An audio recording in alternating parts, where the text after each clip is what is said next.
Okay, fight fans and fight fiends, welcome back to Manny's Thoughts for the 12th of December, 2014. I, of course, am Manny Montreal, or Manny MTL. Make sure to check me out on Facebook and Twitter. So, as usual, I'll give you guys my thoughts on the combat sports world this week. There is always plenty to talk about, but I'm going to narrow it down to three things I really wanted to talk about. So, first off, Lemieux Rosado. It was an old school affair, and I was happy. Basically, if you watch my last show, it's pretty much like I said. Great fight. Rosado's a hell of a kid, and I feel bad for him. Hopefully his eye heals up, and we get to see him maybe in one or two more. The fight was very, very strong. However, the boldest thing that Lemieux did was after the fight, not only did he call out Kid Chocolate and Cotto, but Triple G. And nobody calls out the Triple G.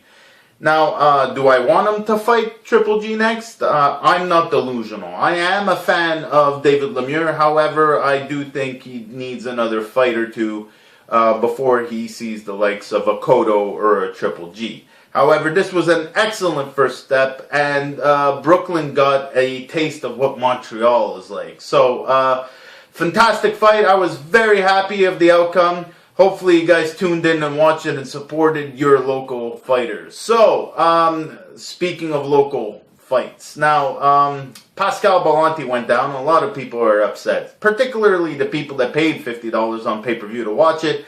And the other people that sometimes paid more than $100 for a ticket.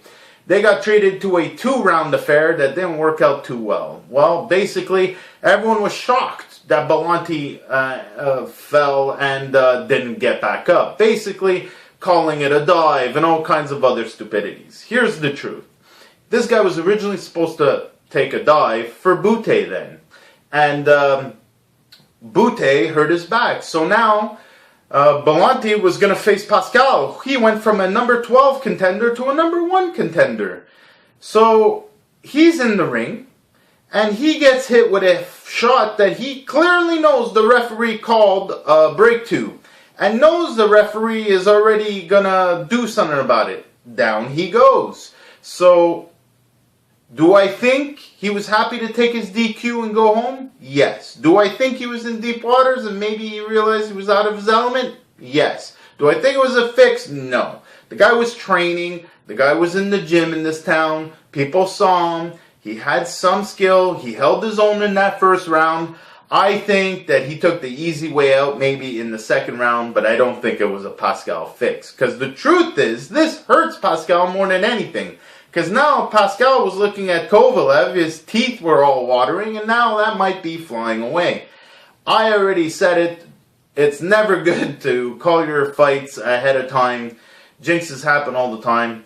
I'm sorry, but I'm happy I didn't talk about the fight all that much. I didn't really care, to tell you the truth. Now, Montreal, why is it such a great fight town? Well, it's real simple, people.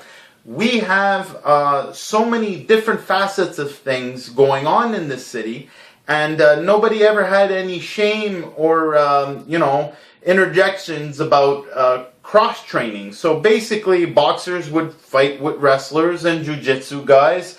It's entirely normal for our gyms to have a member of the Cirque du Soleil and the Olympic wrestling team and a Golden Gloves boxer and an MMA fighter all housed in the same location. This has been rampant for years in Montreal. Now, obviously, there are more gyms today than ever, and this is just a testament to how much of a great fight city we are. There is a giant mosaic of historical stuff that I could talk to you about. Jean-Yves Thériault's with kickboxing, and hell, we have such a great boxing history here as well. But it's not just that. There's Muay Thai, and Jiu-Jitsu, Olympic wrestling, karate, judo. It's going down all the freaking time, every night, in 10 to 12 gyms, in kilometer differences. It is a crazy hotbed of fight energy, and no one's ever been, guarded about trying to stop other people from learning stuff. Cirque du Soleil guy had just as much to say to the MMA guy than he did to the boxing guy.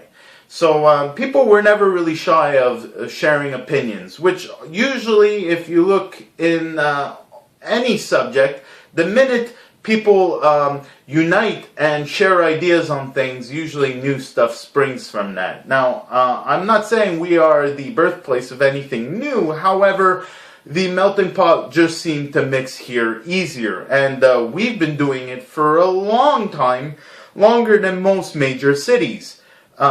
So basically, between the history and the continued support and the ongoing pursuit of all kinds of different facets of fighting, I say Montreal's the greatest fight city around. Tell me different if you'd like. Hit me up on Facebook or Twitter. Check out my other videos, Fight Week Roundup, where basically I give you the roundup of what's going down for the following week and where to watch it and when to watch it. Fight Week Rundown, where basically I give you some more news, another Manny's Thoughts styled show. So, check me out on Facebook and Twitter, share, like, do all that good stuff. I'll see you guys next week.